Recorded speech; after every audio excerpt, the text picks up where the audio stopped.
Welcome to our 9th Filmmaker Film Watcher mini episode. Almost double digits. I know. I'm filmmaker Richard Di Gregorio. And I am film watcher, as usual, Greg Ralph.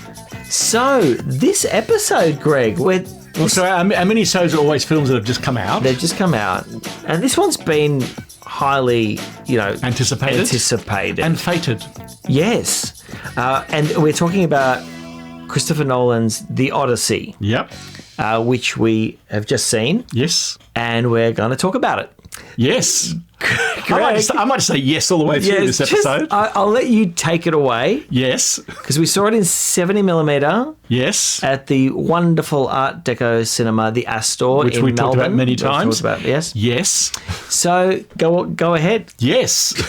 Okay, The Odyssey. I've spoken before about how I grew up on DC Comics and the whodunits of Agatha Christie in past episodes. Well, you can add another one to the list, the Greek myths and legends. These stories from my childhood have always stayed with me. More recently, I've seen and enjoyed most of Christopher Nolan's films. Even so, I had some trepidation about how he might treat such a central legend as the Odyssey. After all, Hollywood's success with Greek myths is a decidedly mixed bag. In Nolan's film, Matt Damon plays the hero, Odysseus. He has been away from his kingdom of Ithaca for 10 years fighting the Trojan War. Indeed, he was the Greeks' chief strategist who came up with the Trojan horse that led to their victory. Now he's ready to return home with his crew to reunite with his wife Penelope, Anne Hathaway, and his son Telemachus, Tom Holland. Despite the guidance of the goddess Athena, played by Zendaya, Odysseus has his work cut out for him through many trials, including the enchantress Circe, Samantha Morton, a one-eyed giant Cyclops, Bill Irwin, oversized murderous knights, and the lure of the sirens. Meanwhile, Penelope is besieged at home by a crowd of suitors, led by the cowardly schemer Antinous, Robert Pattinson. They want Penelope to declare her husband dead and marry one of them to become the new king of Ithaca. From what I can tell, this film has been received with unanimous praise from film critics around the world. So I feel like a lone voice singing against the choir when I say I'm not a fan of this film. From the beginning, it felt like characters were muttering, so that I struggled to hear what they were saying, particularly against background sounds or loud music. And there were other technical aspects that underwhelmed me. Despite the beautiful cinematography, there were too many scenes in the dark where I couldn't work out what was really happening to whom. More than that, I thought the film lacked character development for its non-central characters. Most notably, Odysseus's comrades felt like an amorphous mass, so that I didn't much care what happened to them. This was even true for his right-hand man, played by Himesh Patel. While he had more character development, it felt incomplete, and I wasn't exactly sure what really happened to him at the end. Even Robert Pattinson as the cowardly Antinous, already promoted as Oscar material, felt too lightly painted. He had one effective scene where he tried to seduce Queen Penelope, but not much else going on. He just seemed to go for the machinations as the bad guy, although I will always remember him hiding behind a pillar while yelling, "Get the spears!" You remember? Yeah, yes.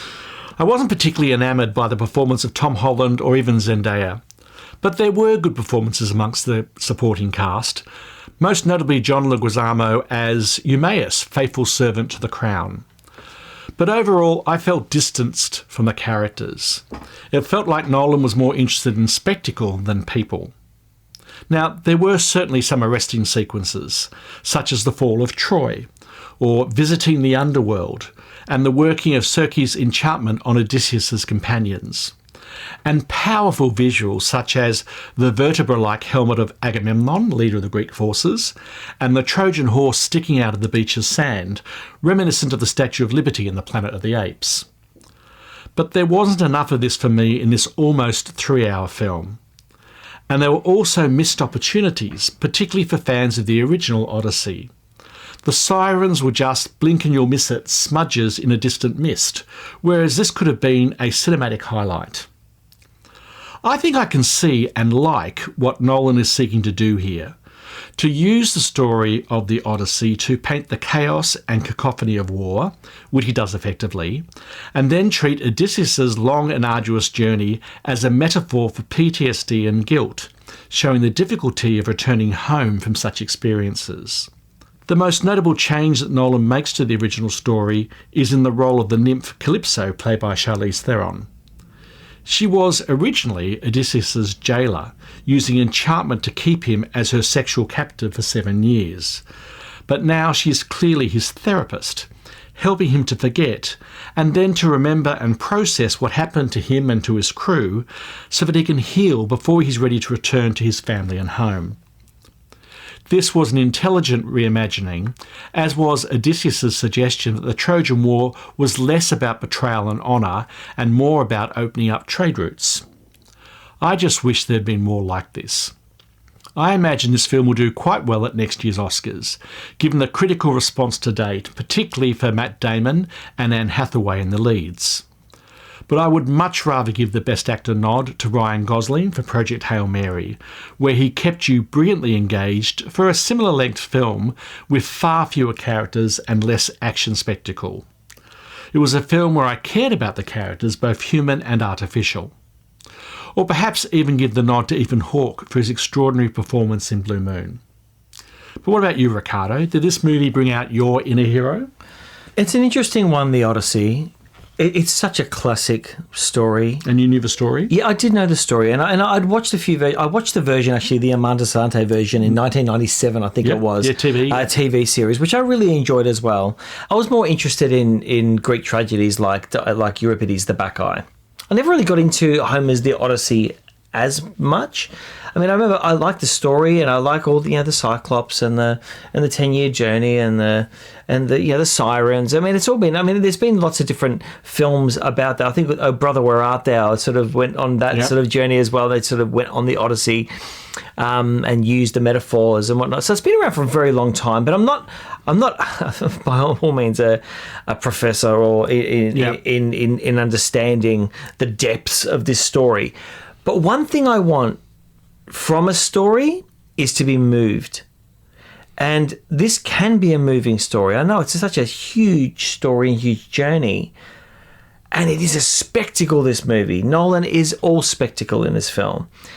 But I just was not moved at all. See, I did enjoy the story, as I said, all the Greek myths and legends and, the gods and whoever.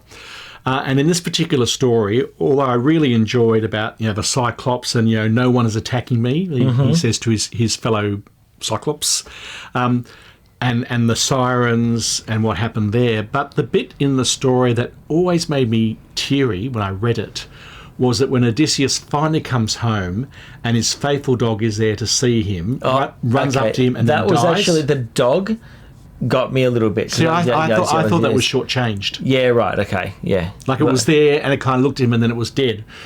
It was the signal that the king had come home. Yeah. But I didn't feel that emotional relationship between him and the dog. Well, the thing is... Which I did when I read the stories. There's been a few comments about the amount of cameos in the film, and I think that does draw you out a little bit. I would have liked to... Every sort of small role didn't have to be a major star. It does pull you out of the story a little bit, and you think, is this going to be more? This is a small role.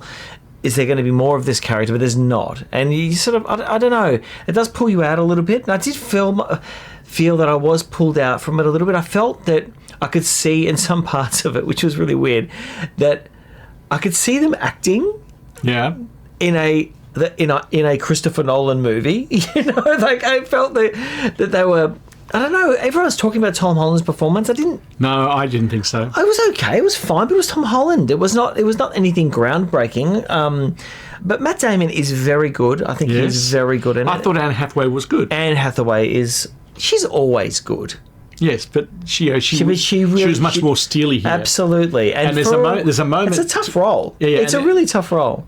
And there's a moment where she does something which I don't think is an original story, which is quite hard-hearted when there's the final big battle. She does, I don't want to spoil it, but she does something which was unexpected. Yeah. When I said before about how the sirens would blink and you'll miss it, and you were nodding. Did you feel the same?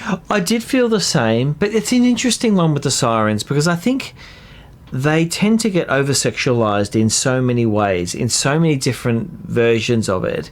And I didn't mind him going the other way and just having it this sort of in the mist and this sort of but that could have been monstrous because he liked his jump scares in this film. He did, and the you didn't mention the pig sequence when the I did. That was Circus Enchanted. That was very good. And he uses practical effects in. It's very visceral. The Cyclops is a 60-foot puppet.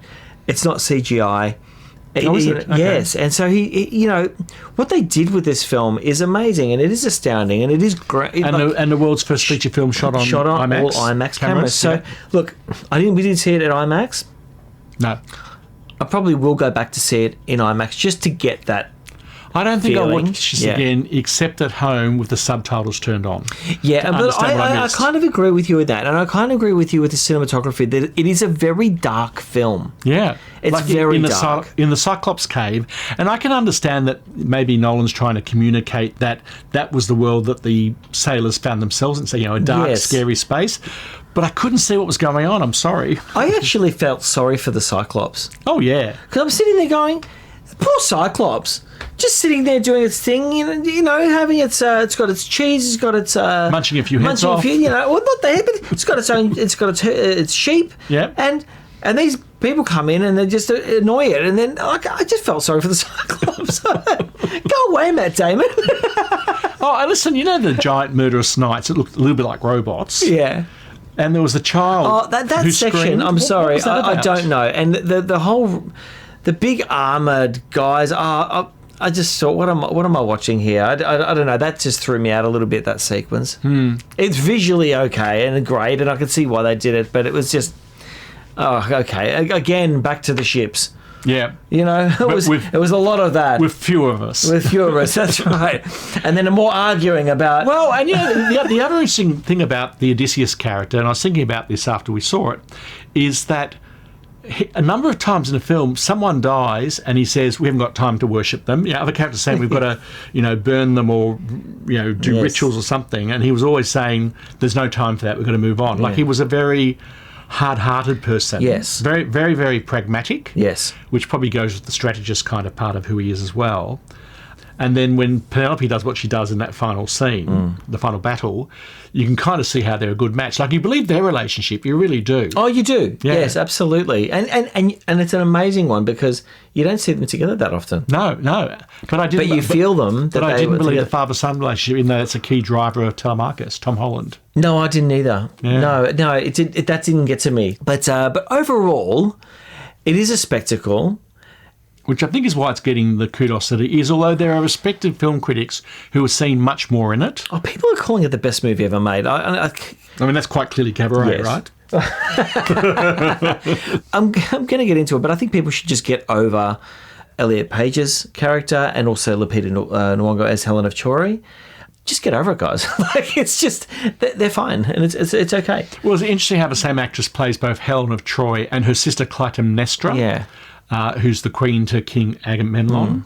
I don't remember from the original stories that they were sisters. Maybe they were, but that was an interesting sort of take on the whole thing as well. So there were moments of really interesting reinvention, reimagination. Yes, absolutely. It's just that it didn't get there for me. Yeah. So what are you going to give this out of 10? Look, I'm going to give it a 7 out of 10, right? Because I didn't dislike it. It was my expectations were very, very high. It still is a wonderful piece, and you've got to see it at the cinema, at least in 17mm or with IMAX to really get the full value of it. But it's definitely worth a watch. I mean, it is an event movie and something to really watch in a cinema. So definitely go see it, and I think you'll get whatever you're going to get out of it. I think it's going to be different for a lot of people. And some people are going to find sequences great, and some people are going to find sequences not so great. I think it's polarizing a little bit at the moment. It's not just good reviews. Do you think it's helpful to have known the story before you go and see the film? I think so. I'm kind of in two minds about that. I think so. I think when they talk a couple of times they talk about Orestes. Yeah. Like, who the hell's Orestes? Well, I knew because I knew the story. And they do kind of explain at one point, but it's kind of like, well, why are you even talking about this? Like, it's just kind of dropped in. It was a 3,000-year-old story. Yeah. It's kind of expected that you sort of have some knowledge of it.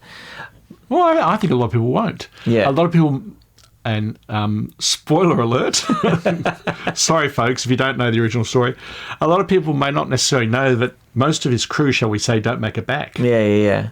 Well, it's quite interesting. I say that, but then when I remember when I saw Baz Luhrmann's Romeo and Juliet, and I was walking out of the cinema, and some teenager said, "I can't believe they died." so maybe people haven't read the Odyssey in that way. Do you agree with me, by the way, about all the other crewmen, the sailors, and how they just weren't? I thought they were fodder. Yeah, they were. And when you if we're looking at this story and we look at the prequel to this story, which is Troy. Yeah. Do you mean the movie from 2004? Yeah. Yeah. Did you see that, Brad Pitt? A long time ago, but yeah. Yeah. Yep. I quite enjoyed that. I quite enjoyed that film as an epic spectacle. I saw it at home, so it wasn't that epic, but I mean, I enjoyed it. Yeah. Yeah. Oh, it's extremely epic. This is very different. It's very Nolan and it's very dark, and the music soundscape and everything's just so Nolan. And some very effective scenes with a lot of drumming. Yeah. But again, I just found the sound balance at times really hard. I can emote in Inception, amazing. Yes, it had me going big time. Absolutely. Interstellar had me emotionally Not engaged. Seen it. Oh, I haven't seen Interstellar. I haven't seen Dunkirk. Well, it had me emotionally engaged. Dunkirk, though, amazing visually. Not so much. Didn't hit the feels for me at all. I didn't love Oppenheimer despite all the fuss. I did. I'm with you on Oppenheimer on that as well. We didn't do Oppenheimer, but I again looked fine and everything was an okay story. It was okay. We got through it, but I didn't love it like everybody else loved it. And so I think this is on the same page as that. So what are you going to give it, Greg? I'm so glad you asked. Look, I've really been wavering between 5 and 6.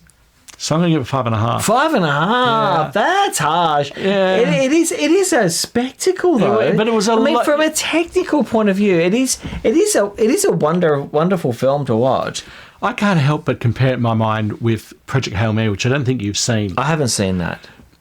Very different films. Yeah. But so the Odyssey is about 8 minutes short of 3 hours, and I think Project Hail Mary is like a smidge over 2.5. So they're around the same kind of length.